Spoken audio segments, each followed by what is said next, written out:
Барлықтарыңызға қайырлы күн. Мен бүгін сіздерге өзімнің Instagram каналымда айтқандағыдай ипотека есептеудің ең оңай, ең тез және ең тиімді тәсілін көрсеткім келеді.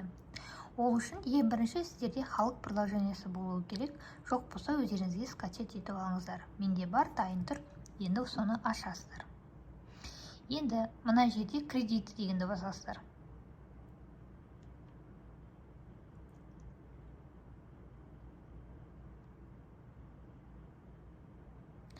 Мына жерде ең соңында тұрған цифровая ипотека деген басасыздар.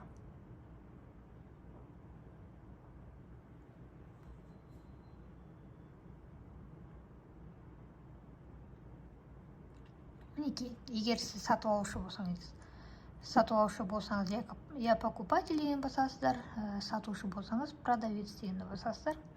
Мына жерде перейти дегенді басасыздар. Енді мына жерде өзіңіздің үйіңіздің бағасын жазасыздар. Мысалы 20 миллион теңге делік, алғашқы жарна 20%, ол 4 миллион бізде.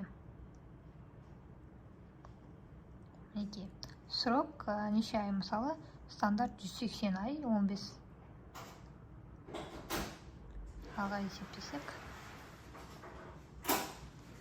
Мінекей, сонда 20 миллион теңгенің үйіне біріншіден 4 миллион теңге салсаңыздар, мына жерде ай сайынғы төлем 251.933 теңге шығады. Енді осындай сумма сізді устраивать етсе, далее дегенді басасыздар. Содан кейін қай күні кредит төлегіңіз келеді, соны басасыздар. И далее деген басасыздар.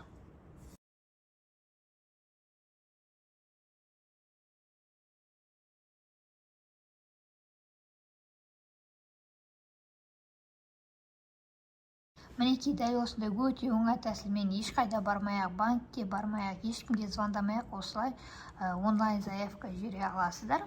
Ал енді видео ұнаса лайк басыңыздар, сұрақтарыңызға комментарий қалдырыңыздар және де каналға тіркеліңіздер. Назарларыңызға рахмет.